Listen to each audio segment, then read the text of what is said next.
सत श्री अकाल, तुसीं देख रहे हो पंजाब मेल यूएसए टीवी। मैं सुरभि खबरां दे इस बुलेटिन च तुहाडा बहुत बहुत स्वागत है जी।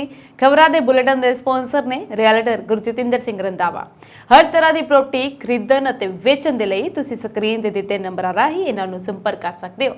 पेश आन जी देश विदेश दीआं कुछ चोणवीं खबरां। पीएम मोदी दी 3 दिनां दी यात्रा दौरान तिरंगे दी रंग चरंगिया अमरीका। अमरीका च सिखां ने सिख धर्म नूं स्कूली पाठ्यक्रम च शामिल करवाउण दे लई कीती पहल। रूस दा सीरिया ते वड्डा हवाई हमला, एयर स्ट्राइक च 2 बच्चियां समेत 13 लोकां दी होई मौत। पीएम मोदी 6 दिनां बाद परते भारत, दिल्ली एयरपोर्ट ते नड्डा समेत भाजपा दे एमपीज़ ने कीता स्वागत। हुण सड़क ते खत्म होया दंगल, पहलवानां दा ऐलान, ब्रिजभूषण खिलाफ अदालत च जारी रहेगी जंग। पंजाब विच एक हफ्ता लगातार पवेगा मींह, इन्हां जिलिਆਂ च हाई अलर्ट जारी। पंजाब पुलिस वालों लखबीर लंडा, हरविंदर रिंदा दे साथियां ते टिकाणिਆਂ ते सूबा पद्धरी छापेमारी। एसजीपीसी वालों विधान सभा च पास किया सिख गुरुद्वारा सोध एक्ट किया गया रद्द। हुण खबरां विस्तार दे नाल।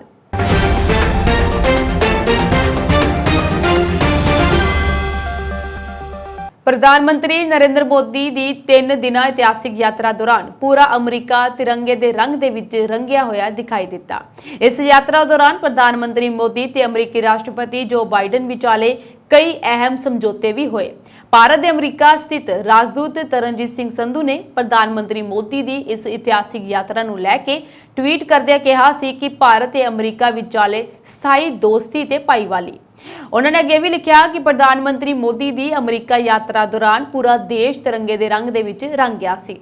प्रधानमंत्री मोदी की इस यात्रा दौरान वाशिंगटन डीसी की इमारत तिरंगे के रंग दे विच लगियां लाइटां नाल जगमगा उठी सी। इस तरह पेनसिल्वेनिया एवेन्यू, डीसीईओ, ओबी, white house, New York imperial state building समेत हर पासे तिरंगे ही तिरंगे नजर आ रहे सन।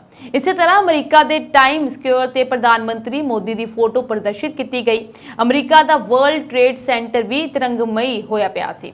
इसी तरह Niagara Falls, Antarctica, Houston, Minnesota, Los Angeles च स्थित मंदिर भी लाइटां दे नाल तिरंगे वाली रोशनी नाल नहाया होया सी। बीते दिन अमरीका के ओहायो सूबे की राजधानी कोलंबस विच सिख कोलिशन वालों दिते गए सद्दे ते कोलंबस, सिंसिनाटी, डेंटन, क्लीवलैंड ते होरनां शहरां ते वड्डी गिनती विच सिख ओहायो के स्टेट हाउस विच पुजे। इत्थे उन्होंने सूबे के वख-वख पार्टियां के चुने हुए प्रतिनिधियों नूं हाउस बिल 171 के हक विच वोटां पाउण दी अपील की। यह बिल ओहायो सूबे की डिस्ट्रिक्ट 4 के प्रतिनिध मैरीलाइट बॉडी जो कि डेमोक्रेटिक पार्टी तो हन वालों पेश किया गया है। इस बिल दे विच एशियन अमरीका ते पैसिफिक आइलैंड कम्यूनिटी बारे समाजिक विज्ञान दे विच जानकारी शामिल करने की व्यवस्था है। जो इस बिल नूं पास हो जाता है तो इस नाल एशियन खिते के वख-वख भाईचारिਆਂ की जानकारी समेत सिख धर्म बारे भी जानकारी स्कूल के पाठ्यक्रम दे विच शामिल हो सकेगी। इस नाल सिख बच्चियां नाल सिख ककारां बारे कीती जांदी छेड़खानी नूं भी ठल पवेगी। ओहायो के सिखां ने वख-वख वफद बना के हाउस के प्रतिनिधि जेनिफर ग्रोस, एलियट फोरहेन, सैड्रिक डैंसन समेत कई होरनां नाल मुलाकात करके बिल के हक विच वोट पाउण दी अपील की है। रूस ने सीरिया ते वड्डा हमला किया है। इस रूसी हवाई हमले च घट्टो-घट्ट 13 लोगों की मौत हो गई है। रूस ने उत्तर पश्चिमी सीरिया च बागियां दे कब्जे वाले इलाकिਆਂ ते हमला किया है। रूसी हवाई हमले च 2 बच्चियां समेत घट्टो-घट्ट 13 लोगों की मौत हुई है। खबरों के मुताबिक रूसी लड़ाकू जहाज़ां ने सीरिया के विद्रोहियों ते नियंत्रित उत्तर पश्चिमी इदलिब सूबे के एक कस्बे ते बंबारी की, जिस विच घट्टो-घट्ट 13 लोगों की जान चली गई है ते दर्जनां लोग जख्मी हो गए हैं। ऐतवार नूं जिसर अल शुगर शहर ते होए हमले च फल अते सब्जी मंडी नूं निशाना बनाया गया सी।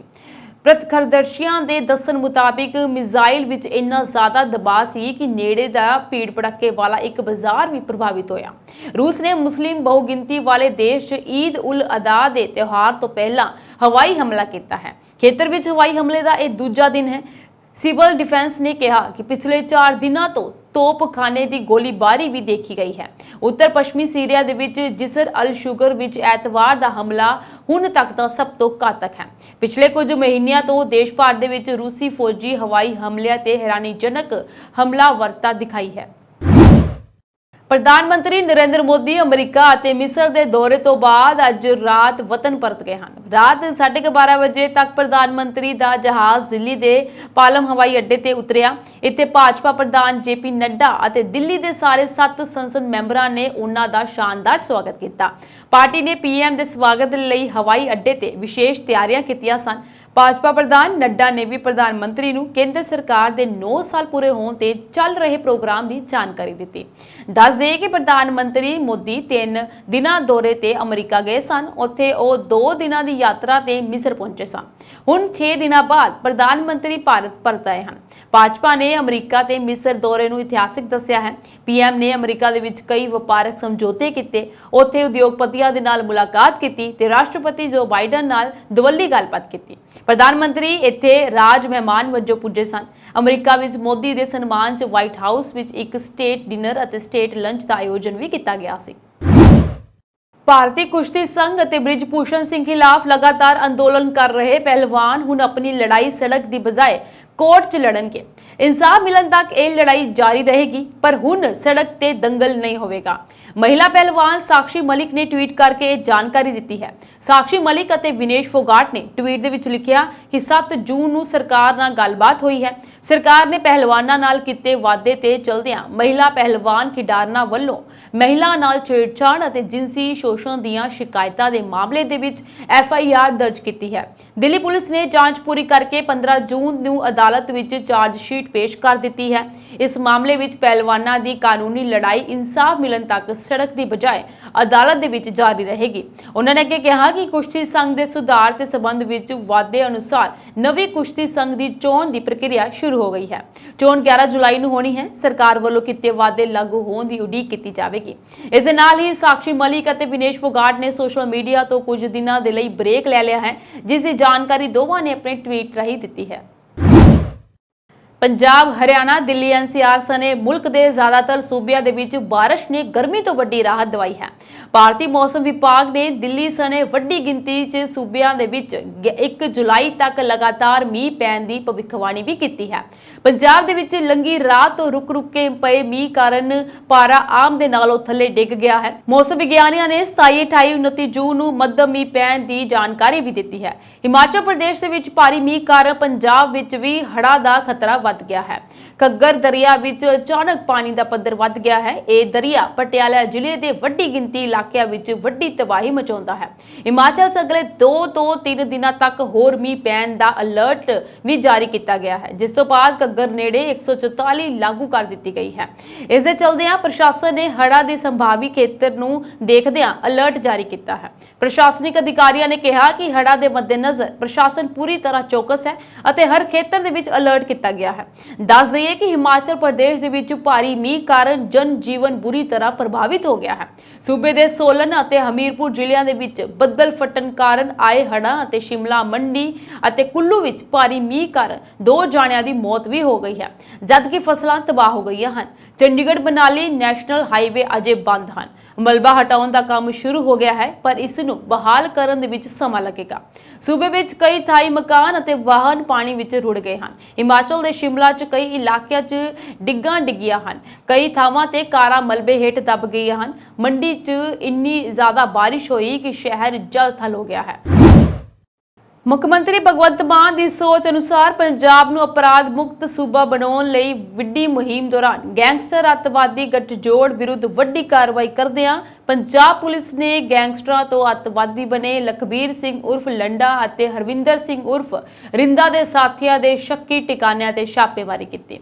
यह छापेमारी directorate general of police DGP Punjab Gaurav Yadav के दिशा निर्देशों के सूबे के सारे 28 पुलिस जिलिਆਂ ਦੇ ਵਿੱਚ ਇੱਕੋ ਸਮੇਂ ਸਵੇਰੇ 6 ਵਜੇ ਤੋਂ ਸਵੇਰੇ 11 ਵਜੇ ਤੱਕ ਕੀਤੀ ਗਈ, ਜਿਸ ਦੌਰਾਨ ਇਹਨਾਂ ਦੋਵਾਂ ਅਪਰਾਧੀਆਂ ਦੇ ਸਾਥੀਆਂ ਦੇ ਸਾਰੇ ਰਿਹਾਇਸ਼ੀ ਅਤੇ ਹੋਰ ਟਿਕਾਣਿਆਂ ਦੀ ਬਾਰੀਕੀ ਦੇ ਨਾਲ ਤਲਾਸ਼ੀ ਲਈ ਗਈ ਹੈ। Special DGP law and order Arpit Shukla ਨੇ ਕਿਹਾ ਕਿ ਸਾਰੇ ਸੀਪੀਜ਼ ਐਂਡ ਐਸਪੀਜ਼ ਨੂੰ ਇਸ ਆਪਰੇਸ਼ਨ ਨੂੰ ਸਫਲ ਬਣਾਉਣ ਦੇ ਲਈ ਮਜ਼ਬੂਤ ਪੁਲਿਸ ਟੀਮਾਂ ਤਾਇਨਾਤ ਕਰਨ ਦੇ ਨਿਰਦੇਸ਼ ਦਿੱਤੇ ਗਏ ਸਨ, ਜਿਸ ਦਾ ਉਦੇਸ਼ ਭਾਰਤ ਅਤੇ ਵਿਦੇਸ਼ ਆਧਾਰਿਤ ਅੱਤਵਾਦੀਆਂ, ਗੈਂਗਸਟਰਾਂ ਅਤੇ ਨਸ਼ਾ ਤਸਕਰਾਂ ਦਰਮਿਆਨ ਗੱਠਜੋੜ ਨੂੰ ਤੋੜਨਾ ਸੀ। ਉਹਨਾਂ ਨੇ ਵੀ ਕਿਹਾ ਕਿ ਪੁਲਿਸ ਟੀਮਾਂ ਨੂੰ ਕਾਰਵਾਈ ਦੌਰਾਨ ਸ਼ੱਕੀ ਵਿਅਕਤੀਆਂ ਨੂੰ ਪੁੱਛਗਿੱਛ ਲਈ ਹਿਰਾਸਤ ਦੇ ਵਿੱਚ ਲੈਣ ਲਈ ਕਿਹਾ ਗਿਆ ਸੀ। ਇਸ ਆਪਰੇਸ਼ਨ ਦੌਰਾਨ ਕਰੀਬ 2000 ਪੁਲਿਸ ਮੁਲਾਜ਼ਮਾਂ ਵਾਲੀਆਂ ਪੰਜਾਬ ਪੁਲਿਸ ਦੀਆਂ 364 ਟੀਮਾਂ ਵੱਲੋਂ ਲੰਡਾ ਅਤੇ ਰਿੰਦਾ ਨਾਲ ਸੰਬੰਧਿਤ ਸਾਰੀਆਂ ਪ੍ਰਮੁੱਖ ਟਿਕਾਣਿਆਂ ਤੇ ਛਾਪੇਮਾਰੀ ਕੀਤੀ ਗਈ ਹੈ। ਸਪੈਸ਼ਲ ਡੀਜੀਪੀ ਅਰਪਿਤ ਸ਼ੁਕਲਾ ਨੇ ਕਿਹਾ ਕਿ ਤਲਾਸ਼ੀ ਮੁਹਿੰਮ ਦੀ ਯੋਜਨਾ ਲਖਬੀਰ ਲੰਡਾ ਅਤੇ ਹਰਮਿੰਦਰ ਰਿੰਦਾ ਦੀ ਹਮਾਇਤ ਵਾਲੇ ਮੋਡਿਊਲ ਦਾ ਹਾਲ ਵੀ ਪਰਦਾਫਾਸ਼ ਕਰਕੇ ਗ੍ਰਿਫਤਾਰ ਕੀਤੇ ਗਏ ਵਿਅਕਤੀਆਂ ਤੋਂ ਪੁੱਛਗਿੱਛ ਉਪਰੰਤ ਬਣਾਈ ਗਈ ਸੀ। ਉਹਨਾਂ ਨੇ ਦੱਸਿਆ ਕਿ ਇਸ ਕਾਰਵਾਈ ਦੌਰਾਨ ਅਗਲੇਰੀ ਜਾਂਚ ਲਈ ਕਈ ਵਿਅਕਤੀਆਂ ਨੂੰ ਪੁੱਛਗਿੱਛ ਵਾਸਤੇ ਹਿਰਾਸਤ ਦੇ ਵਿੱਚ ਲੈ ਲਿਆ ਗਿਆ ਹੈ ਅਤੇ ਉਹਨਾਂ ਦੇ ਕਬਜ਼ੇ ਵਿੱਚੋਂ ਅਪਰਾਧਿਕ ਸਮੱਗਰੀ ਬਰਾਮਦ ਵੀ ਕੀਤੀ ਗਈ ਹੈ। ਅੱਗੇ ਉਹਨਾਂ ਨੇ ਕਿਹਾ ਕਿ ਤਲਾਸ਼ੀ ਮੁਹਿੰਮ ਦੌਰਾਨ ਇਕੱਤਰ ਕੀਤੀ ਸਮੱਗਰੀ ਅਤੇ ਆંકੜਿਆਂ ਦੀ ਹੋਰ ਜਾਂਚ ਕੀਤੀ ਜਾ ਰਹੀ ਹੈ। ਜ਼ਿਕਰਯੋਗ ਹੈ ਕਿ ਅਜਿਹੇ ਛਾਪੇ ਸਮਾਜ ਵਿਰੋਧੀ ਅੰਸਰਾਂ ਦੇ ਵਿੱਚ ਡਰ ਪੈਦਾ ਕਰਨ ਦੇ ਵਿੱਚ ਮਦਦ ਕਰਦੇ ਹਨ, ਜਦਕਿ ਆਮ ਲੋਕਾਂ ਵਿੱਚ ਸੁਰੱਖਿਆ ਦੀ ਭਾਵਨਾ ਪੈਦਾ ਕਰਦੇ ਹਨ। ਇਸ ਕਾਰਵਾਈ ਦੌਰਾਨ ਤਰਨਤਾਰਨ ਪੁਲਿਸ ਨੇ ਵੱਡੀ ਸਫਲਤਾ ਹਾਸਲ ਕੀਤੀ ਹੈ। ਡੀਐਸਪੀ ਭਿੱਖੀਵਿੰਡ ਦੀ ਅਗਵਾਈ ਵਾਲੀ ਪੁਲਿਸ ਪਾਰਟੀ ਨੇ ਹਰਮਿੰਦਰ ਰਿੰਦਾ ਤੇ 2 ਸਾਥੀਆਂ ਨੂੰ ਗ੍ਰਿਫਤਾਰ ਕੀਤਾ। ਗ੍ਰਿਫਤਾਰ ਕੀਤੇ ਸਾਥੀਆਂ ਦੀ ਪਹਿਚਾਣ ਅਰਸ਼ਦੀਪ ਸਿੰਘ ਅਤੇ ਉਸ ਦੇ ਭਰਾ ਵਤਨਦੀਪ ਸਿੰਘ ਦੋਵੇਂ ਵਾਸੀ ਪਿੰਡ ਕੁੱਲਾ ਵਜੋਂ ਹੋਈ ਹੈ। ਸ਼੍ਰੋਮਣੀ ਗੁਰਦੁਆਰਾ ਪ੍ਰਬੰਧਕ ਕਮੇਟੀ ਵੱਲੋਂ ਸੱਦੇ ਗਏ ਇਜਲਾਸ ਦੇ ਵਿੱਚ ਪੰਜਾਬ ਵਿਧਾਨ ਸਭਾ ਵੱਲੋਂ ਪਾਸ ਕੀਤੇ ਗਏ ਸਿੱਖ ਗੁਰਦੁਆਰਾ ਸੋਧ ਐਕਟ ਨੂੰ ਰੱਦ ਕਰ ਦਿੱਤਾ ਗਿਆ ਹੈ। ਤੇਜਾ ਸਿੰਘ ਸਮੁੰਦਰੀ ਹਾਲ ਵਿੱਚ ਸੱਦੇ ਗਏ ਇਜਲਾਸ ਦੌਰਾਨ ਇਸ ਸੋਧ ਐਕਟ ਖਿਲਾਫ ਮਤਾ ਪਾਸ ਕਰਦਿਆਂ ਐਸਜੀਪੀਸੀ ਪ੍ਰਧਾਨ ਹਰਜਿੰਦਰ ਸਿੰਘ ਧਾਮੀ ਨੇ ਕਿਹਾ ਕਿ ਸ਼੍ਰੋਮਣੀ ਕਮੇਟੀ ਦਾ 103 ਸਾਲ ਪੁਰਾਣਾ ਇਤਿਹਾਸ ਹੈ ਅਤੇ 1925 ਵਿੱਚ ਇਹ ਐਕਟ ਬਣਾਇਆ ਗਿਆ ਸੀ। ਅੱਜ ਕਾਨੂੰਨ ਦਾ ਪੇਚ ਰਾਹੀਂ ਐਸਜੀਪੀਸੀ ਦੇ ਹੱਕਾਂ ਨੂੰ ਹਥਿਆਉਣ ਦੀਆਂ ਸਾਜ਼ਿਸ਼ਾਂ ਕੀਤੀਆਂ ਜਾ ਰਹੀਆਂ ਹਨ। ਨਹਿਰੂ ਤੇ ਮਾਸਟਰ ਤਾਰਾ ਸਿੰਘ ਐਕਟ ਦੀ ਉਲੰਘਣਾ ਕੀਤੀ ਗਈ ਹੈ। ਐਸਜੀਪੀਸੀ ਪ੍ਰਧਾਨ ਨੇ ਕਿਹਾ ਕਿ ਸਿੱਖਾਂ ਦੇ ਨਿੱਜੀ ਮਾਮਲਿਆਂ ਦੇ ਵਿੱਚ ਸਰਕਾਰੀ ਦਖਲ ਨੂੰ ਕਿਸੇ ਕੀਮਤ ਦੇ ਵਿੱਚ ਬਰਦਾਸ਼ਤ ਨਹੀਂ ਕੀਤਾ ਜਾ ਸਕਦਾ। ਐਸਜੀਪੀਸੀ ਹਮੇਸ਼ਾ ਤੋਂ ਜਮਹੂਰੀ ਕਮੇਟੀ ਰਹੀ ਹੈ। ਸ਼੍ਰੋਮਣੀ ਕਮੇਟੀ ਦੇ ਐਕਟ ਵਿੱਚ ਸੋਧ ਕਰਨ ਦਾ ਕਿਸੇ ਨੂੰ ਕੋਈ ਅਧਿਕਾਰ ਨਹੀਂ ਹੈ। ਨਾ ਕੇਂਦਰ ਸਰਕਾਰ ਇਸ ਵਿੱਚ ਦਖਲ ਦੇ ਸਕਦੀ ਹੈ ਅਤੇ ਨਾ ਹੀ ਪੰਜਾਬ ਸਰਕਾਰ ਇਸ ਵਿੱਚ ਦਖਲ ਅੰਦਾਜ਼ੀ ਕਰ ਸਕਦੀ ਹੈ। ਐਡਵੋਕੇਟ ਧਾਮੀ ਨੇ ਕਿਹਾ ਕਿ ਪੰਜਾਬ ਦੇ ਮੁੱਖ ਮੰਤਰੀ ਭਗਵੰਤ ਮਾਨ ਕੇਜਰੀਵਾਲ ਦੇ ਇਸ਼ਾਰੇ ਤੇ ਐਸਜੀਪੀਸੀ ਦੇ ਹੱਕਾਂ ਨੂੰ ਹਥਿਆਉਣ ਅਤੇ ਕੇਜਰੀਵਾਲ ਦੀ ਸਿੱਖ ਵਿਰੋਧੀ ਸੋਚ ਨੂੰ ਲਾਗੂ ਕਰਨ ਦੇ ਚਲਦੇ ਇਹ ਫੈਸਲਾ ਲੈ ਰਹੇ ਹਨ। ਸ਼੍ਰੋਮਣੀ ਗੁਰਦੁਆਰਾ ਪ੍ਰਬੰਧਕ ਕਮੇਟੀ ਦੇ ਪ੍ਰਧਾਨ ਐਡਵੋਕੇਟ ਹਰਜਿੰਦਰ ਸਿੰਘ ਧਾਮੀ ਨੇ ਵੀ ਕਿਹਾ ਕਿ ਪੰਜਾਬ ਸਰਕਾਰ ਨੇ ਆਪਣੇ ਅਧਿਕਾਰਾਂ ਤੋਂ ਬਾਹਰ ਜਾ ਕੇ ਆਪ ਹੁਦਰਾ ਫੈਸਲਾ ਕੀਤਾ ਹੈ। ਲਿਹਾਜ਼ਾ ਪੰਜਾਬ ਸਰਕਾਰ ਤੁਰੰਤ ਗੁਰਦੁਆਰਾ ਐਕਟ ਵਿੱਚ ਕੀਤੀ ਗਈ ਸੋਧ ਨੂੰ ਰੱਦ ਕਰੇ। ਜੇਕਰ ਸਰਕਾਰ ਅਜਿਹਾ ਨਹੀਂ ਕਰਦੀ ਤਾਂ ਸ੍ਰੀ ਅਕਾਲ ਤਖਤ ਸਾਹਿਬ ਤੋਂ ਅਰਦਾਸ ਕਰਕੇ ਮੋਰਚਾ ਦੀ ਸ਼ੁਰੂਆਤ ਕੀਤੀ ਜਾਵੇਗੀ। ਸ਼੍ਰੋਮਣੀ ਕਮੇਟੀ ਕਿਸੇ ਵੀ ਤਰ੍ਹਾਂ ਦੀ ਸੋਧ ਨੂੰ ਪ੍ਰਵਾਨ ਨਹੀਂ ਕਰਦੀ। ਪਰਲਸ ਗਰੁੱਪ ਵੱਲੋਂ ਦੇਸ਼ ਵਿੱਚ ਕੀਤੇ 60,000 ਕਰੋੜ ਰੁਪਏ ਦੇ ਘੁਟਾਲੇ ਮਾਮਲੇ ਦੀ ਜਾਂਚ ਪੰਜਾਬ ਵਿਜੀਲੈਂਸ ਬਿਊਰੋ ਕਰ ਰਹੀ ਹੈ, ਜਿਸ ਵਿੱਚ ਵਿਜੀਲੈਂਸ ਬਿਊਰੋ ਨੇ ਇੱਕ ਵੱਡੀ ਕਾਰਵਾਈ ਕੀਤੀ ਹੈ। ਹਾਲਾਂਕਿ ਪਰਲਸ ਗਰੁੱਪ ਦਾ ਮਾਲਕ ਤਾਂ ਪਹਿਲਾਂ ਹੀ ਤਿਹਾੜ ਜੇਲ੍ਹ ਦੇ ਵਿੱਚ ਬੰਦ ਹੈ। ਇਸ ਦੌਰਾਨ ਪਰਲਸ ਗਰੁੱਪ ਦਾ ਘੁਟਾਲਾ ਸਾਹਮਣੇ ਆਉਣ ਤੋਂ ਬਾਅਦ ਇਸ ਗਰੁੱਪ ਦੀ ਜਾਇਦਾਦ ਨੂੰ ਪੰਜਾਬ ਦੇ ਵਿੱਚ ਵੱਡੇ ਪੱਧਰ ਤੇ ਖੁਰਦ-ਬੁਰਦ ਕੀਤਾ ਗਿਆ ਹੈ, ਜਿਸ ਨੂੰ ਲੈ ਕੇ ਹੁਣ ਵਿਜੀਲੈਂਸ ਬਿਊਰੋ ਨੇ ਜਾਂਚ ਸ਼ੁਰੂ ਕਰ ਦਿੱਤੀ ਹੈ। ਇਹਨਾਂ ਜਾਇਦਾਦਾਂ ਨੂੰ ਖੁਰਦ-ਬੁਰਦ ਕਰਨ ਦੇ ਵਿੱਚ ਭੂਮਿਕਾ ਨਿਭਾਉਣ ਵਾਲੇ ਅਫਸਰਾਂ ਤੇ ਵੀ ਉਂਗਲ ਉੱਠੇਗੀ। ਮੁੱਖ ਮੰਤਰੀ ਭਗਵੰਤ ਮਾਨ ਨੇ ਪਰਲਸ ਪੀੜਤਾਂ ਦੀਆਂ ਆਈਆਂ ਸ਼ਿਕਾਇਤਾਂ ਨੂੰ ਦੇਖਦੇ ਹੋਏ 1 ਮਹੀਨਾ ਪਹਿਲਾਂ ਵਿਜੀਲੈਂਸ ਨੂੰ ਇਸ ਘੁਟਾਲੇ ਦੀ ਜਾਂਚ ਕਰਨ ਦੇ ਹੁਕਮ ਜਾਰੀ ਕੀਤੇ ਸਨ। ਵਿਜੀਲੈਂਸ ਨੇ ਜ਼ੀਰਾ ਥਾਣੇ ਵਿੱਚ ਪਰਲਸ ਗਰੁੱਪ ਦੇ ਘਪਲੇ ਬਾਰੇ ਸਾਲ 2020 ਦੇ ਵਿੱਚ ਕੇਸ ਦਰਜ ਕੀਤਾ ਸੀ। ਪਰਲਸ ਗਰੁੱਪ ਦੀਆਂ ਦੇਸ਼ ਅਤੇ ਵਿਦੇਸ਼ ਵਿੱਚ ਕੁੱਲ 43,822 ਸੰਪਤੀਆਂ ਹਨ ਅਤੇ ਪੰਜਾਬ ਦੇ ਵਿੱਚ 2239 ਜਾਇਦਾਦਾਂ ਬਣਾਈਆਂ ਗਈਆਂ ਹਨ। ਪੰਜਾਬ ਵਿੱਚ ਪਰਲਸ ਗਰੁੱਪ ਦੀਆਂ ਕਰੀਬ 25 ਤੋਂ 30 ਲੱਖ ਪਾਲਿਸੀਆਂ ਹਨ ਅਤੇ ਨਿਵੇਸ਼ਕਾਂ ਦੇ 8 ਤੋਂ 10,000 ਕਰੋੜ ਰੁਪਏ ਡੁੱਬੇ ਹੋਏ ਹਨ। ਵਿਜੀਲੈਂਸ ਬਿਊਰੋ ਨੇ ਹੁਣ ਮਾਲ ਵਿਭਾਗ ਨੂੰ ਪੱਤਰ ਲਿਖਿਆ ਹੈ, ਜਿਸ ਵਿੱਚ ਪਰਲਸ ਗਰੁੱਪ ਦੀਆਂ ਜਾਇਦਾਦਾਂ ਦੀ ਪੜਤਾਲ ਅਤੇ ਇਨ੍ਹਾਂ ਦੀ ਸੰਪਤੀ ਵਿੱਚ ਹੋਏ ਫੇਰਬਦਲ ਨੂੰ ਲੈ ਕੇ ਵੇਰਵੇ ਮੰਗੇ ਗਏ ਹਨ। ਜਾਂਚ ਏਜੰਸੀ ਨੇ ਉਹਨਾਂ ਸੰਪਤੀਆਂ ਬਾਰੇ ਪੁੱਛਿਆ ਹੈ ਜਿਨ੍ਹਾਂ ਦੇ ਜ਼ਮੀਨੀ ਰਿਕਾਰਡ ਵਿੱਚ ਨਵੀਆਂ ਐਂਟਰੀਆਂ ਦਰਜ ਹੋਈਆਂ ਹਨ। ਡਿਪਟੀ ਕਮਿਸ਼ਨਰ ਨੂੰ ਮਾਲ ਰਿਕਾਰਡ ਵਿੱਚ ਦਰਜ ਇਨ੍ਹਾਂ ਐਂਟਰੀਆਂ ਦੀ ਨਿੱਜੀ ਤੌਰ ਤੇ ਤਸਦੀਕ ਕੀਤੇ ਜਾਣ ਦੀ ਗੱਲ ਆਖੀ ਗਈ ਹੈ। ਇਨ੍ਹਾਂ ਜਾਇਦਾਦਾਂ ਤੇ ਹੋਏ ਤਬਾਦਲਿਆਂ ਅਤੇ ਰਜਿਸਟਰੀਆਂ ਆਦਿ ਬਾਰੇ ਵੀ ਪੁੱਛਿਆ ਗਿਆ ਹੈ। ਇਸ ਬਾਰੇ ਡਿਪਟੀ ਕਮਿਸ਼ਨਰ ਨੂੰ ਲੋੜੀਂਦੀਆਂ ਹਦਾਇਤਾਂ ਜਾਰੀ ਕਰਨ ਵਾਸਤੇ ਆਖਿਆ ਗਿਆ ਹੈ। ਪਰਲਸ ਗਰੁੱਪ ਦੀਆਂ ਨਾਜਾਇਜ਼ ਕਬਜ਼ੇ ਹੇਠਲੀਆਂ ਸੰਪਤੀਆਂ ਦੀ ਸ਼ਨਾਖਤ ਕਰਕੇ ਇਨ੍ਹਾਂ ਕਬਜ਼ਿਆਂ ਨੂੰ ਹਟਾਏ ਜਾਣ ਦੀ ਗੱਲ ਵੀ ਆਖੀ ਗਈ ਹੈ। ਇਸ ਗਰੁੱਪ ਦੀਆਂ ਸੰਪत्तियां ਤੇ ਡਿਸਪਲੇ ਬੋਰਡ ਲਾਏ ਜਾਣ ਬਾਰੇ ਵੀ ਕਿਹਾ ਗਿਆ ਹੈ।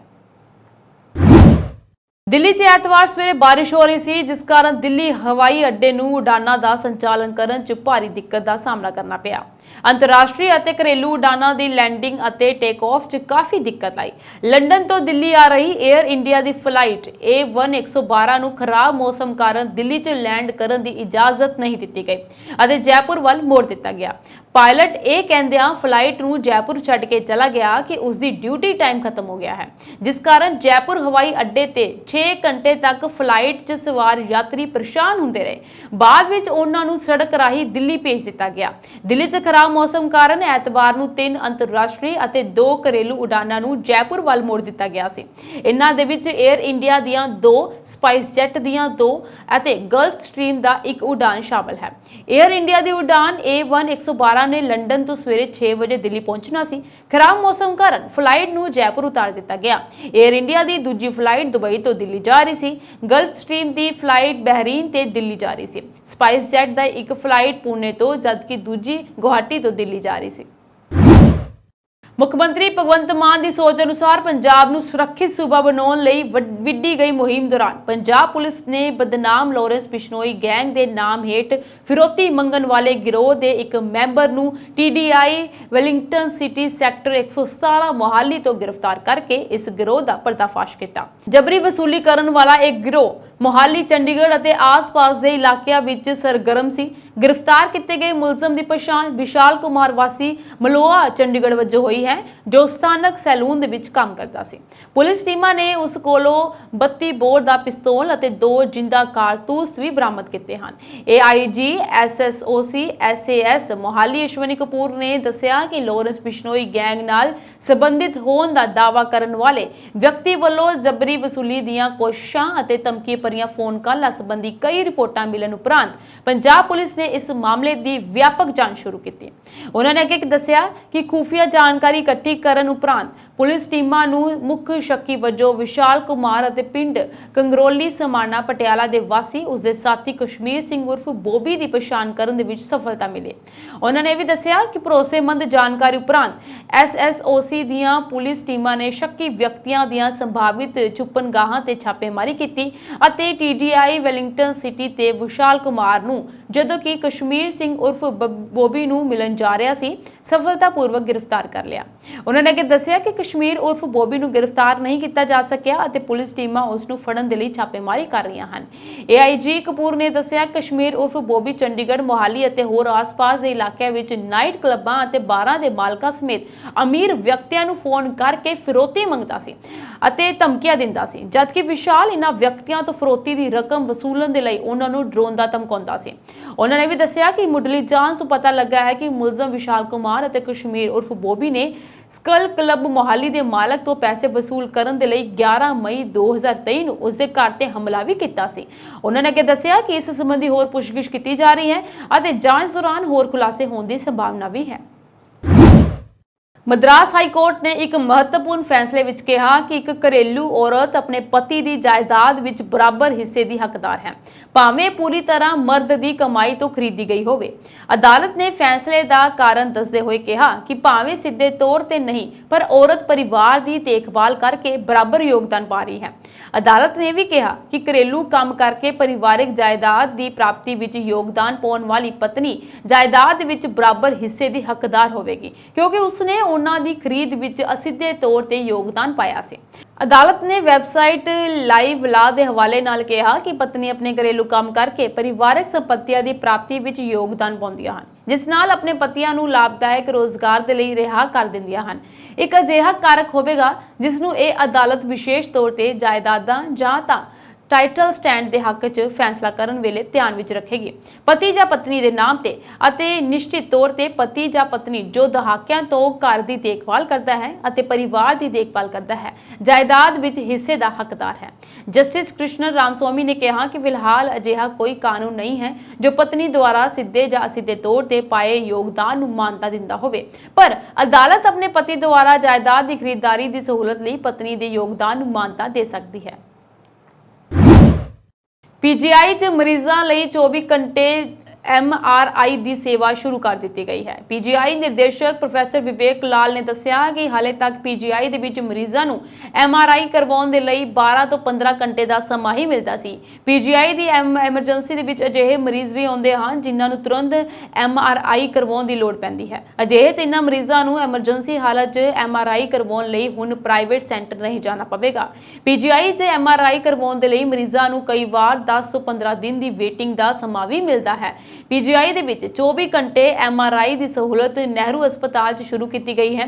ਨਹਿਰੂ ਹਸਪਤਾਲ ਨੇੜੇ ਐਮਰਜੈਂਸੀ ਅਤੇ ਟਰੋਮਾ ਸੈਂਟਰ ਦੋਵੇਂ ਹਨ ਤਾਂ ਕਿ ਐਮਰਜੈਂਸੀ ਅਤੇ ਟਰੋਮਾ ਸੈਂਟਰ 'ਚ ਆਉਣ ਵਾਲੇ ਮਰੀਜ਼ ਨੂੰ ਜੇ MRI ਦੀ ਲੋੜ ਪੈਂਦੀ ਹੈ ਤਾਂ ਉਸ ਦੀ ਤੁਰੰਤ MRI ਕਰਵਾਈ ਜਾ ਸਕੇ।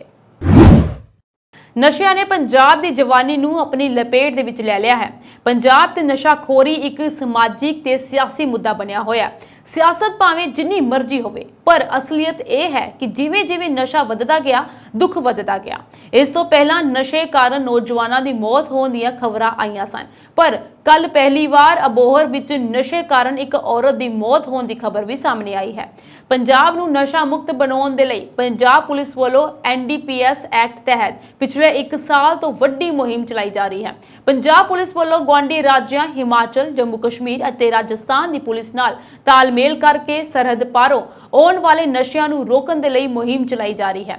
ਨਸ਼ਿਆਂ ਦੀ ਤਸਕਰੀ ਨੂੰ ਰੋਕਣ ਦੇ ਲਈ ਰਾਜਾਂ ਦੇ ਐਂਟਰੀ ਅਤੇ ਐਗਜ਼ਿਟ ਪੁਆਇੰਟ ਤੇ CCTV ਵੀ ਲਗਾਏ ਗਏ ਹਨ ਤਾਂ ਜੋ ਆਉਣ ਜਾਣ ਵਾਲੇ ਹਰ ਵਿਅਕਤੀ ਤੇ ਨਜ਼ਰ ਰੱਖੀ ਜਾ ਸਕੇ। ਪਰ ਇਸ ਦੇ ਬਾਵਜੂਦ ਵੀ ਨਸ਼ਾ ਨੌਜਵਾਨਾਂ ਦੇ ਹੱਥਾਂ ਤੱਕ ਪਹੁੰਚ ਰਿਹਾ ਹੈ। ਨਸ਼ੇ ਕਾਰਨ ਹੋਣ ਵਾਲੀਆਂ ਮੌਤਾਂ ਦਿਨੋਂ ਦਿਨ ਵੱਧ ਰਹੀਆਂ ਹਨ। ਨਸ਼ੇ ਨੂੰ ਰੋਕਣ ਲਈ ਪਾਕਿਸਤਾਨ ਦੀ ਸਰਹੱਦ ਨਾਲ ਲੱਗਦੇ ਪਿੰਡਾਂ 'ਚ ਡਰੋਨ ਐਮਰਜੈਂਸੀ ਰਿਸਪੌਂਸ ਸਿਸਟਮ ਤਿਆਰ ਕੀਤਾ ਗਿਆ ਹੈ।